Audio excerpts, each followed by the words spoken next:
வணக்க மக்களே, நல்லா இருக்கீங்களா? எல்லாரும் நான் நல்லா இருக்கிறேன். இந்த வீடியோவில் எதை பற்றி பேசுகிறோம் அப்படின்னா, நம்ம தமிழ்நாட்டில் நடத்திக்கிட்டு இருக்கவங்கள பயங்கர அட்டூழியம் அட்டகாசமாக நடக்குது. சின்ன பிள்ளைத்தனமாக ஓடிட்டு இருக்குதுங்க தமிழ்நாட்டில். அதான் நான் சொல்ல முடியும். நான் ஒரு மேதாவி அப்படிலாம் நான் சொல்ல வரல. ஏதோ எனக்கு தெரிஞ்ச ஒரு முட்டாள்தனமான அறிவில் இருக்கும்ல. இப்போ எனக்கு ஒரு 60 வயசு ஆயிடுச்சு. 60 வயசும் போது அதுக்குண்டான அனுபவமாவது இருக்கும்ல. அவர் மொட்டத்தில் வாங்கிச்சிங்க, இல்லை மொட்டை விழுந்துருச்சு. அதான் மட்டும் இருந்தாலும் நீங்கள் புரிஞ்சுக்கணும் 60 வயசு ஆயிடுச்சுன்ட்டு. சரி, இந்த வீடியோ பிடிச்சிருச்சுன்னா, ஐயா சந்திரன் பாருங்க எங்கே போயிடுச்சு, எங்கே வச்சா எங்கே போய்கிட்டு இருக்குது, கையும் காலில் கம்ப்யூட்டர் தான் தானே ஆகும். நீங்கள் என்ன பண்ணுறீங்கன்னா, சப்ஸ்கிரைப் பண்ணி விட்ருங்க, சப்பர் பட்டன் அமுத்திடுங்க, சரிங்களா? பெல் ஐக்கன் டக் பண்ணிடுங்க, டைம் அடிங்க. மணி அடிச்சா தான் சோறு வேகும், டிங் டிங் அப்படின்னு அடிச்சிருங்க, சரியா? அதுக்கப்புறம் சப்ஸ்கிரைப் பண்ணிவிட்டு ஓகே, லைக் கொடுங்க, கமெண்ட் கொடுங்க, அதெல்லாம் நோ ப்ராப்ளம். நீங்கள் என்ன வேணாலும் கல்வி வெளியே ஊற்றலாம். ஆமாம், அது உங்கள் இஷ்டம். கல்வி ஊற்றிட்டு இருக்கலாம், அதொന്നും பிரச்சனை இல்லை. இன்றைக்கி தமிழ்நாட்டில் வந்து விஜய் அவர்கள் முதலமைச்சராக பதவியேற்று கிட்டத்தட்ட 2 மாதம் ஆக போகுது, வரப்போகுது 2 மாதம். எனக்கு என்னமோ தோணுச்சு, நான் ரொம்ப நாளாக ஒரு வீடியோ போடலாமான்னு தோணுச்சு. நமக்கு பேசுறதுக்கு ஏதோ ஒரு கிடைக்குதா, நம்மளும் தேடி போட வேண்டியது. காணானா கருப்பி வானானா வாயில் போடு அப்படின்னு ஒரு பழமொழி அந்த காலத்தில் சொன்னது இன்றைக்கி கண்டிப்பாக அதே நடந்துகிட்டு இருக்குது. சட்டசபையில் போய் சின்ன பிள்ளைத்தனமாக உதயநிதி என்ன சொல்கிறாரு, என்னது அப்பா மனைவியை காணா, வீட்டுக்காரர் என்ன இந்த இப்போ செங்கல்பட்டு நீதிமன்றத்தில் போய் என் கணவரை காணான்ட்டு அது ஒரு கிண்டல் அடிக்கிற அப்படி உதயநிதி. அப்புறம் விஜய் அதுக்கு பதிலடி கொடுக்குறாங்க, அப்பாவை காணோம் அப்படின்ட்டு. எந்த போய் சொல்ல, அப்பா ரெஸ்ட் எடுக்க போயிருக்காருன்றாங்க ஒருத்தர். இது என்னமோ கந்தரகோலமாக இருக்குது. இன்னொன்று, ஏன் இப்படி பண்ணிக்கிறாங்க? இது அரசியல் நடத்துகிறாங்களா இல்லை காமெடி பண்ணிக்கிட்டு ஊடகங்கள் வீடியோவில் போட்டு எல்லாம் எடுத்து தினத்தந்தை பாலிமர் நியூஸ் எத்தனையோ இருக்குது, அதெல்லாம் போட்டு அவங்க சம்பாதிக்கிறாங்க நல்லா. அது ஒன்று புரிஞ்சுக்கிட்டிங்களா? அவங்க பக்காவாக சம்பாதிக்கிறாங்க. நீங்களாம் வேஸ்ட்டு. சொல்லி அதை உண்மையான தூக்கி இங்கே போட, இந்த சத்துக்கு இங்கே போட, ஆளாளுக்கு பேசிக்கிட்டு இருக்கீங்களா? அதெல்லாம் நாடு என்ன சொல்கிறேன், மக்களை பார்க்குற மக்களுக்கு என்னென்ன தேவை, என்னென்ன கேட்குறாங்க, அதை பார்த்து செய்வீங்களா? உங்களுக்குள்ளே சண்டை கட்டிட்டு அவங்க யார் என்ன பண்ண முடியும்? தமிழ்நாட்டு ஆளுறாரு இப்படின்னு என்னமோ பண்ணிட்டாராம் ஒருத்தர். இப்படி அதுக்கு என்னமோ பூந்து விளையாடுறாங்க. இப்போ சபாநாயகர் அவர்களே, நீங்கள் தானே சொன்னீங்க இப்பவும் பண்ணலாமே அப்படின்ட்டு கேட்டார். அவருக்கு ஏதோ சினிமாவில் இருந்து வந்த பையன் பித்தா குழந்தை பையன் அதில் பித்தா கால் எடுத்து வச்சிருக்கா. அப்படி இனிமேல் தான் நடக்க முடியும். நான் வந்து அதுக்கு மேலே தெரியும். 1 வருஷம் கூட ஆகலை, 40 நாள் 50 நாள் ஆகிருக்குது. அதுக்குள்ளே அவருக்கு எப்படி தெரியும்? அவருக்கு அந்த பழக்கம் தான் போகும். நான் இருந்திருந்தா அப்படி பண்ணலான்ட்டு அந்த பழக்கம் போகுது.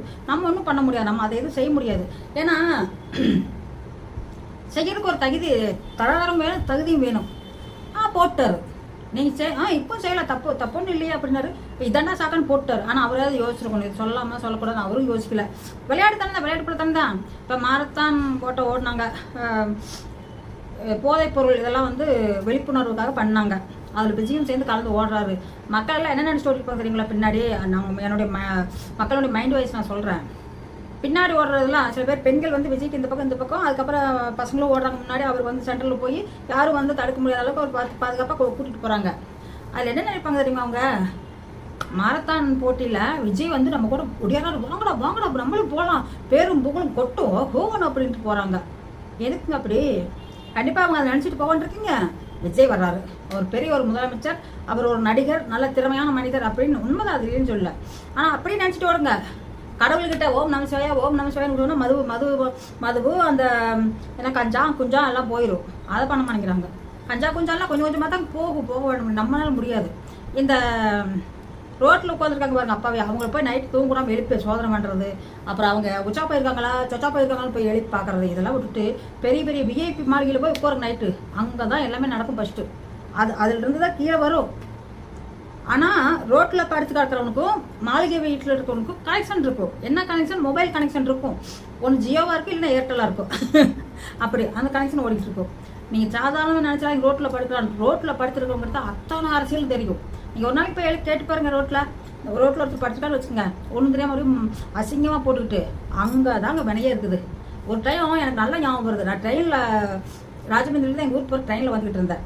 ஜோலார்பேட்டில் ட்ரெயின் நின்றுச்சு. நிற்கிறப்ப ஒரு பாட்டி வந்து ட்ரெயினில் ஏறினாங்க. அம்மா இது ரிசர்வேஷனு, நீங்கள் நார்மல் ஜென்ரலுக்கு போயிருங்க அப்படின்னா. இல்லை டிக்கெட் புக் பண்ணியிருக்குது அப்படின்னாங்க. ரொம்ப அப்பாவியான ஒரு தோற்றம். எந்த ஒரு இதில் வயசானவங்க தான், எந்த ஒரு இது இல்லை, சிம்பிளாக கொண்டே போட்டுக்கிட்டு தலையில் உட்காந்தாங்க. சீட் நம்பர் எதுனா ஏதோ சொல்லிட்டு உட்காந்துட்டாங்க.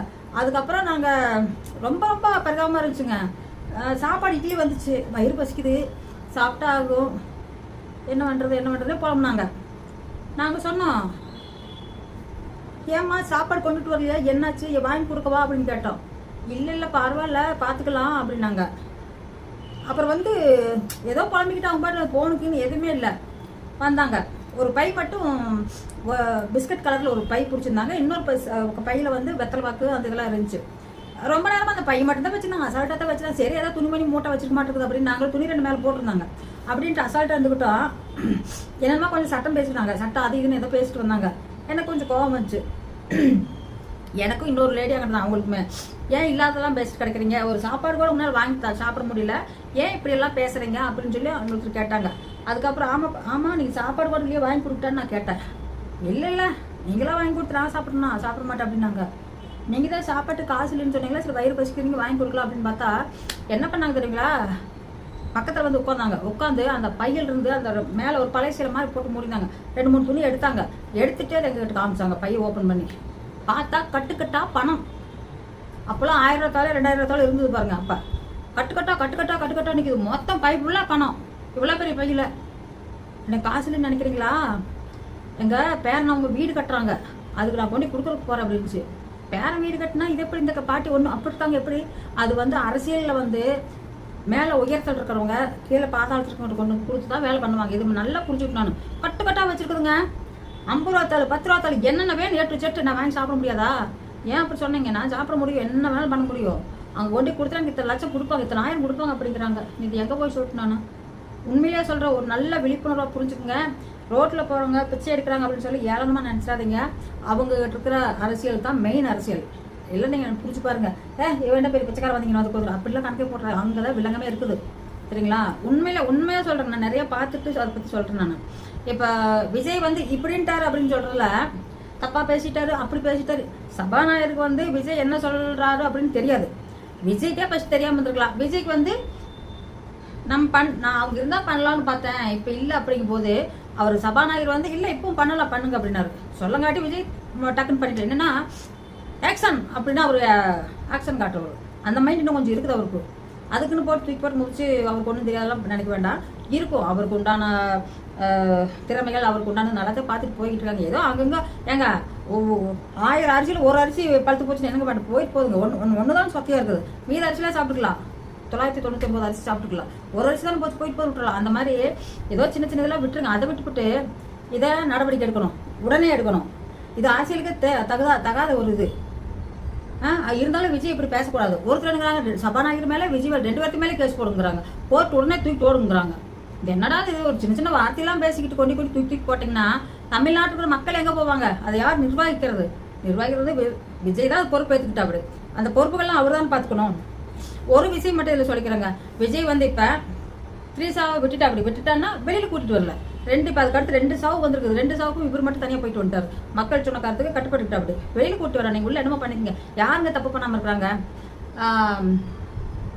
உதயநிதி பற்றி விஜய் ஏதாவது 2 சொல்கிறாரு, என்னமோ சொல்லி சொன்னா. அப்படி அங்கே போனால் தெரியும் இன்னொரு வண்டவாளம்னு. இங்கே என்னென்னா அப்பாவை காணாமல் தேடினாங்கிறாங்க, ஒரு பக்கம் கணவரை காணாமல் தேடினாங்கிறாங்க. என்னத்தை சொல்லிட்டு இப்படிமா வாழ்ந்துட்டு இருப்பீங்க எல்லாரும்? கசகசான்னு பேசுங்க. நான் படிப்பறிவு இல்லைங்க, எனக்கு படிக்கல, நான் சும்மா கூட்டுவாக்கில் உழக்கிட்டு இருக்கிறேன்.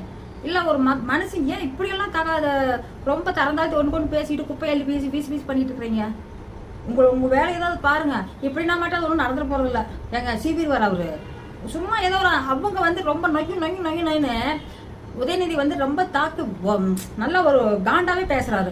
எத்தனை தான் ஒரு மனுஷன் பேசாமல் இருந்தா காண்டா பேசுறப்ப இவங்களுக்கும் கோபம் வரும். வந்தப்ப இவங்க 2 தூக்கி வீசுறாங்க.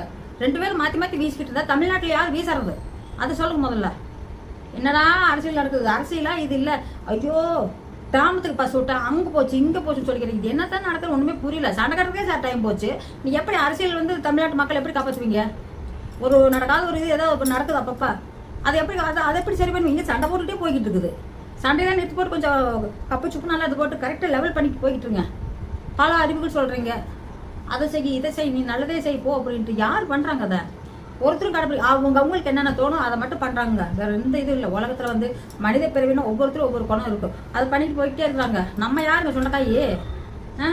என்னமோ கூட்டுவாக்கள் ஓடணுங்க. 2வது தான் படிச்சு எனக்கு படிக்க தெரியாது. ஆனால் இதெல்லாம் வந்து கேட்க 2-3 நாள் நான் சொல்லாமலே இருந்தேன். அதை நடவடிக்கை எடுத்துங்கிறாங்க. நீங்கள் போடுங்கிறாங்க. ஓப்பன் பண்ணா மொபைலை டிங் டிங் டிங் டிங் இதே நியூஸ். ஏண்டா டேய் அவரும் ஒரு மனுஷன் தான், நம்மளும் ஒரு மனுஷன் தான். அவர் ஓடு பார்க்குறவங்கிறாங்க. விஜய் மாரத்தான் போட்டியில் போனார்னா போயிட்டு வருட்டு. அவர் ஏதோ அவருக்கு ஒரு ஆசை, இத்தனால ஓடாமல் இருந்திருப்பாரு, இன்னைக்கு ஓடிட்டாரு. அதுக்கு ஒரு நியூஸ் போட்டு தாக்குறாங்க, இதுக்கு ஒன்று போடுறாங்க. காரில் இறங்கினாரு, விஜய் தண்ணி குடிச்சாரு, விஜய் சிரிச்சாரு, சிரிச்சாரு, ஹஹா சிரிச்சாரு. என்னடா பண்ணிட்டு இருக்கீங்க? அதை வாடா எடுத்து போடுறீங்க. செய்தித்துறையாளர்களாக சொல்கிறேன், இந்த செய்தி டிவி அதெல்லாம். ஓ வேற எதுவும் வீட்டுக்கு போகலையா? வீட்டுக்கு போனால் அவர் எப்படி கக்கா போகிறாரு, எப்படி உச்சா போகிறாரு, அதெல்லாம் எடுத்து போடுங்க. என்னையோ எங்கேயோ போய் மண்டை பிச்சுக்கிட்டு இருக்குதா. இருங்க, மறுபடியும் அடுத்த வீடியோவில் பேசுகிறேன், என்னால் முடியல.